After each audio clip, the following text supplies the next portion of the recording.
Oluvannyuma lw'abalamuzi b'ekkooti etaputa ssemateeka abataano okusazaamu ekyasalibwawo palamenti okujja omubaka wa palamenti Francis Zaake ku kifo kya kamishona wa palamenti. Ssaabawolereza wa gavumenti yaddukira mu kkooti ejulirwamu ng'awakanya ensala eyakolebwa abalamuzi bano. Mu musango gwe yateeka mu kkooti ejulirwamu yateekayo n'okusaba okulala ng'ayagala kkooti eno esooka eyimiriza ebiragiro bya kkooti etaputa ssemateeka eky'okukkiriza omubaka Zaake okuzzibwa ku kifo kya kamishona wa palamenti wamu n'okuteekesa ebiragiro ebirala byonna mu nkola. Mu maaso g'omuwandiisi wa kkooti ejulirwamu Allen Lukundo ow'embabazi mu kuteekateeka okuwuliriza omusango guno enjuyi zonna zirabiseeko mu kkooti. Oluvannyuma lwa woofiisi ya ssaabawolereza wa gavumenti nga bwe bamaze dda okuwa omubaka Francis Zaake empaaba yaabwe, wano kkooti eragidde omubaka Francis Zaake okuteekayo okwewozaako okwe mu musango guno. We are just leaving court today for a conference, a scheduling conference where parties from both sides meet and met today to agree on some preliminary issues. So today we shall complete filing our response to the application by the state that the constitutional court orders be stayed or be suspended, and our response will be in writing by close of business, will be in. The government will want to reply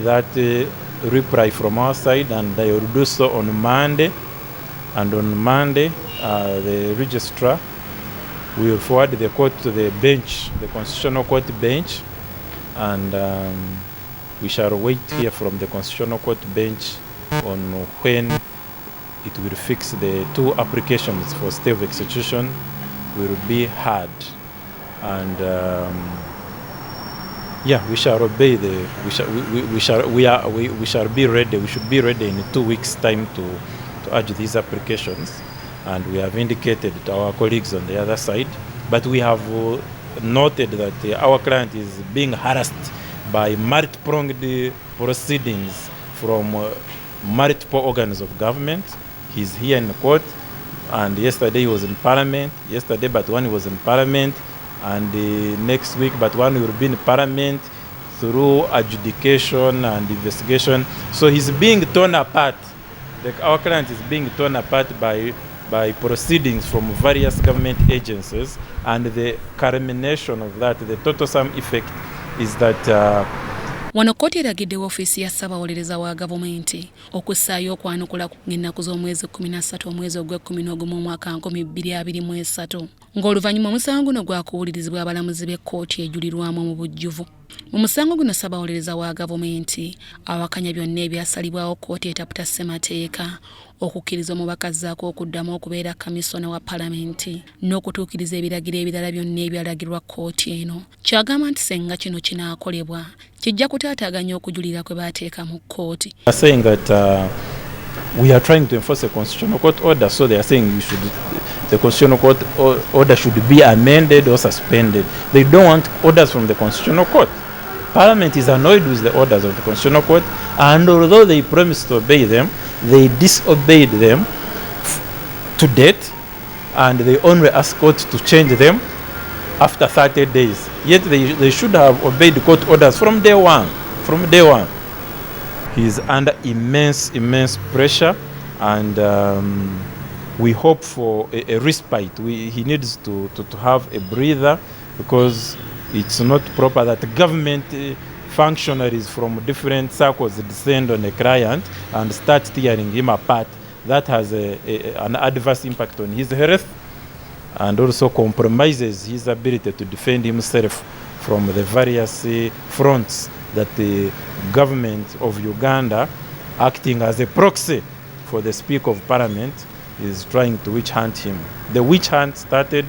by ejecting him from office. The witch hunt continued even after the Constitutional Court order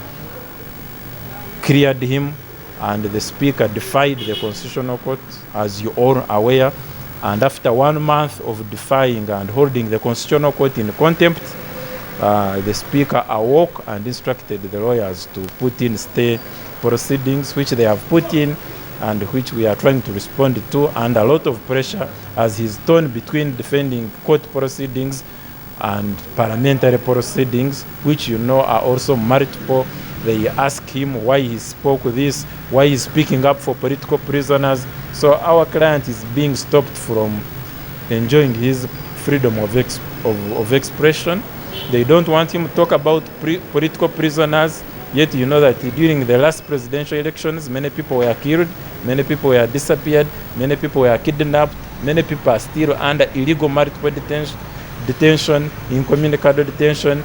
Families don't know where their relatives are, and when our honorable member of parliament from Mitiana municipality and commissioner of parliament, the only opposition leading commissioner of parliament, which is an accountability organ of parliament, was ejected and we court put him back. The speaker refused, and simply because this man is a voice of the voiceless and the voice of the opposition at different layers of government. So instead of allowing him to speak, they are deciding to oppress him with multiple legal, investigative proceedings, threats, and corrosion of office, where he's supposed to be operating from. It's grossly unfair, and we urge the Speaker of Parliament to stop this childish witch hunting and be like the grown-up woman she looks like being. Thank you very much.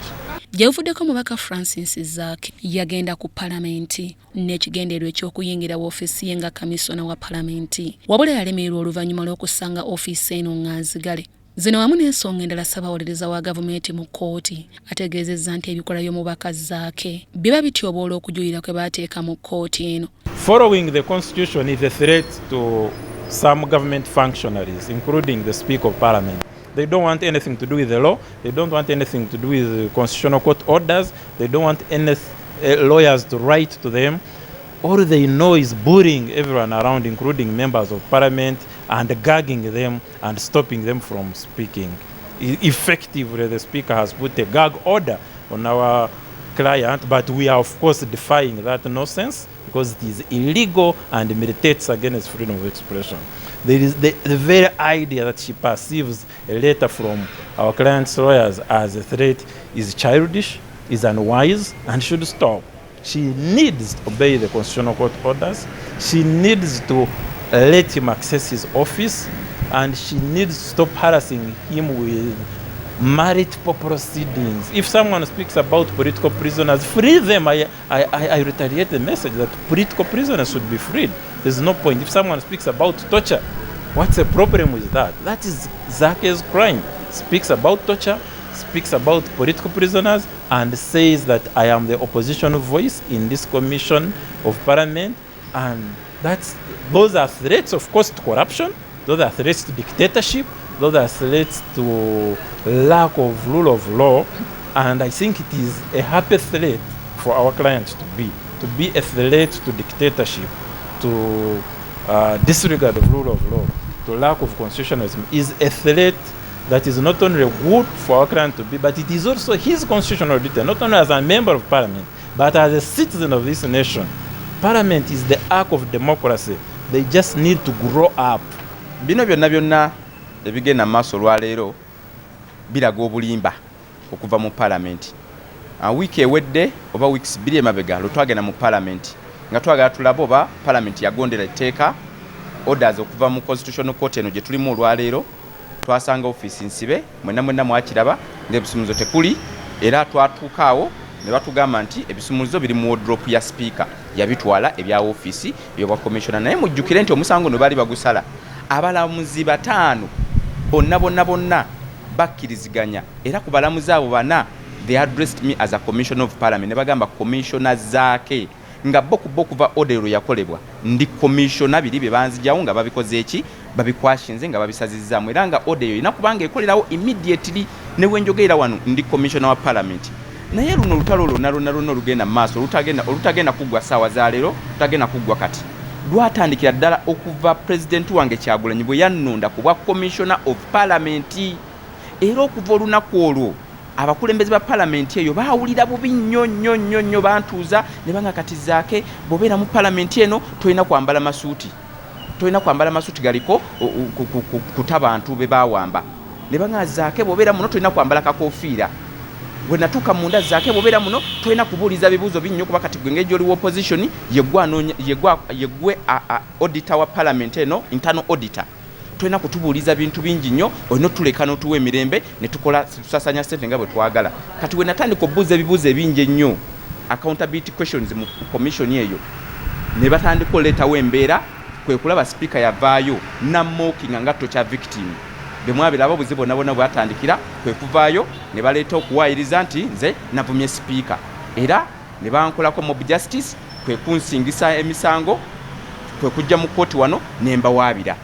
mu kuwawaabira kati bawulira obusungu bungi nnyo nti okuva order we zaafuluma eza constitutional court paka olwaleero tebazigonderanga palamenti ennamba tegondera mateeka kuba mukimanyi bulungi nnyo palamenti eyo nti bo bennyini babbi bamabaati agikulira yeke nyini kati omubbi yennyini w'amabaati essaawa yaleero omusuubira okuba nga agondera amateeka kati we twagendayo ku palamenti eyo ne tubagamba nti mulina okubanga mugondera kooti ya ssemateeka kye yagamba ne bagaana ne babitwala kubanga biri awo kati kwe kutandika olwaleero okulaba nga babeera ku pressure naye njukire spokesperson wa parliament yagamba nti bo baakola apiiru era apiiru gye baakola etegeeza nti Zaake talina kubeera mu ofiisi eyo kati olwaleero wano bakimawo ki bandibadde bali ku supreme court era kyova labadde balimbye abantu bannyo ne basookera eri ku supreme court kuba gye balina okubeera we wali apiiru naye olowooza lwaki olwaleero bali wano baagala kulaba nga balwana basazaamu order eza kooti eno yennyini just imagine kati kyonna kye baagala okubanga bafuna tibagenda kukifunawo wano kakyova olaba batwambushinze ne tujja wano naye naffe tubagambye tugenda kukola responses ezo ku lunaku lwaleero nga telunaba kuggwako balooya bange bagenda kuteekamu responses olwaleero wamala oziteekamu tulabe ng'omusango guno guwulirwa gwe bataddemu kuba kati be bali mutuwaabira kati ffe tuli mu kuddamu mu mbeera eno so tulabe nga kooti era eddamu eryasatinga itself eddemu eteekawo orders bupya ebalagire bupya nti bannange bye twasalawo byebyo twabisalawo tutegeera twabisalawo kati nagwe twebuuzizzaako era sipiika alina okugondera ekyo oba njagala oba tanjagala oba ninako akakuku oba alaba mufaananira bubi oba alaba nze oba okunyirira kwange kwe kumutawaanya nga ye alaba oba bbaawe ye afaanana bubi alina okukkiriza tukole alina okukkiriza munoonyerezeeko alina okugondera ssemateeka eno oba ayagala tayagala eno ye ssemateeka y'eggwanga ffe ebintu bye byalimu naye tetugenda kubifaako ave mu byabalongo be adde ku nsonga za ssemateeka agondere ssemateeka kyetwagala twagala agondere ssemateeka tetwagala kutunnyonnyola kintu kyonna wabula madamu speaker agondera ssemateeka order zaafuluma eza constitutional court mbere mu ofiisi eyo kati oba tosobola kuzigondera era okomyewo mu kooti kati ate awaabira Zaake naye naawe swalako ku myaka gy'olina swalako olabe ng'ogondera ssemateeka kyetwagala bannayuganda baagala okulaba nga waliwo rule of law mu ggwanga lino nga luwa enfuga eri mu mateeka bwe tosobola kugagondera amateeka vaawo olabe abalala abanasobola okugondera ssemateeka bino tukoye okulaba nga ffe tudda mu bintu by'ekisirusiru tukoye okulaba nga mutudivatinga tulina ebizibu bingi nnyo bye twandibadde tukolako eri bannayuganda bye batusuubiramu naye mwagala kutuzza mu nsonga za kyana kito zitali mu nsonga bw'obanga ssemateeka ogimanyi kikyegamba nga constitution yasazeewo olina amateeka agakolebwa palamenti galina okugonderwa eno ssemateeka ekolebwa palamenti naye kyewuunyisa nga abakulembeze ba palamenti ate tebagigondera kyannaku nnyo kinyiza n'okunyiiza naye ffe tuli bantu abagondera amateeka era abagagoberera kyova twagenda ku palamenti awo ne kati olwaleero avuddewo n'akiputinga kiriya nti Zaake nze ndikanga abaana mu palamenti eyo ku ye akitudde kiriya kibaleese wano olwaleero balooya ba palamenti n'aba state nti nze Zaake ndikanga abaana mu palamenti era lwenzijja bwe nti abula okwefumita mu ttaka omutwe gubulireyo kirudde kiriya olwaleero bakitadde mu gundi zaabwe omusango gwe baleese wano olwaleero gwe tuza okwedifendingako nti Zaake ntiisa eri palamenti era Zaake abakanga nnyo ne balooya bange bwe balaba ku muloodi ate bwe balaba ku kanso Aaron luli eri abatabukira bubi nnyo kati balabanga ffe tuli kirooto kya ntiisa eri gyali era agamba ffe tutiisa kirabika n'abalongo be bukyanga palamenti ey'omulundi ogw'e11 etandika omubaka Francis Zaake azze abeera mu mbiranye ku nsonga ezitali zimu munda wa palamenti ko ne wabweru wa palamenti bino byonna bikosa buweereza bwange baagala kunziba mu mwa guno baga Zaake sirika naye nze sijja kusirika baagala kulaba nga nze sikikiira abantu bange kyovala bantawaanye sawa yali nandibadde ndi mu constituency basiri mu constituency nga tuweereza nsonga z'abannayuganda ne parliament bagitadde mu luwummula ne bagamba parliament eggalewo tejja kukola tusooke tumalirize Zaake tumufulumye wano kireke bannamala okungoba ndowooza ng'ensonga z'abannayuganda zitereera ng'olwo bajjukiro zikolako naye nze nvudde kuva parliament bwe yatandika nga nze bukiseera bantwala mu kakiiko ka mpisa nga bantoosinga banzize eno basiri ku kkooti ndi wali eri kubanga nze bagezaako dda okunzita ne bigaana bazze bankuba emirundi nakabeera tokyadde emirundi egyo 5 nga nzija wano ku kkooti ne mbawangula nga bantulugunya kati ebyo byonna biraga nti nze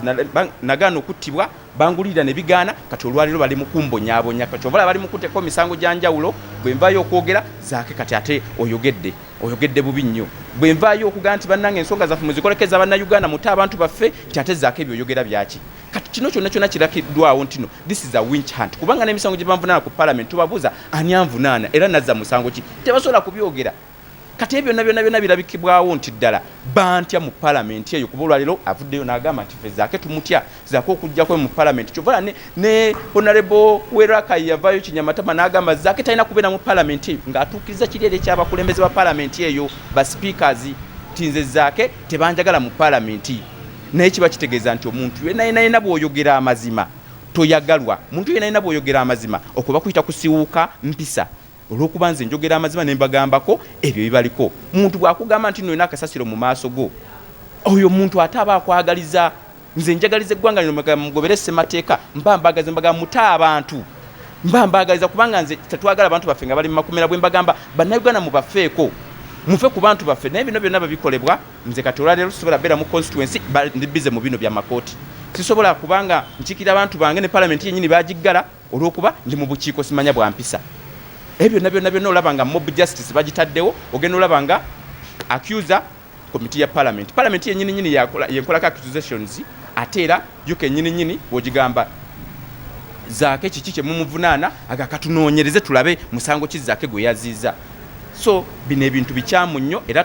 tulwanyisa ebikolwa bino ebikyamu ebya parliament tugenda mu maaso nga tulwanirira ssemateeka yaffe nga tulwanira eggwanga lyaffe live mu ddubiro eririmu tusobole okulaba nga tuyingira Uganda ensuubize tagenda kubaamu kubonyaabonyezebwa kuba kati nze olaba abonyabonya memba wa parliament mulamba olwo abalonzi bange olwo abalonzi baffe olaba okuba Zaake olaba bali mu kunkolako bino ebyenjawulo kisuubire mu parliament ennamba eri mu kuwaabira mubaka waayo mu parliament wano nti Zaake talina kubeera mu commission talina kuyingira mu parliament byo ebisango bibaleese wano nti Zaake threat eri parliament gwe musango gwe baleese wano olwaleero naye ebyo byonna tugenda kubiyitamu ne bannamateeka waffe olwayo tutaddeyo empoza yaffe era tubalinze okulanga next week batubuulira hearing wegenda okubaayo kubanga wiiki ejja ndi bize mu misango egyo kati twagala wiiki eri eddako nga n'omuloodi waali tusobole owulira ensonga zino kooti eno esobole oku-issuinga orders empya tulabe ddala enfuga y'amateeka mu Uganda egoberebwa oba genda mu maaso nga balinyirira ssemateeka eno nga bwe bazze bakikola bulijjo.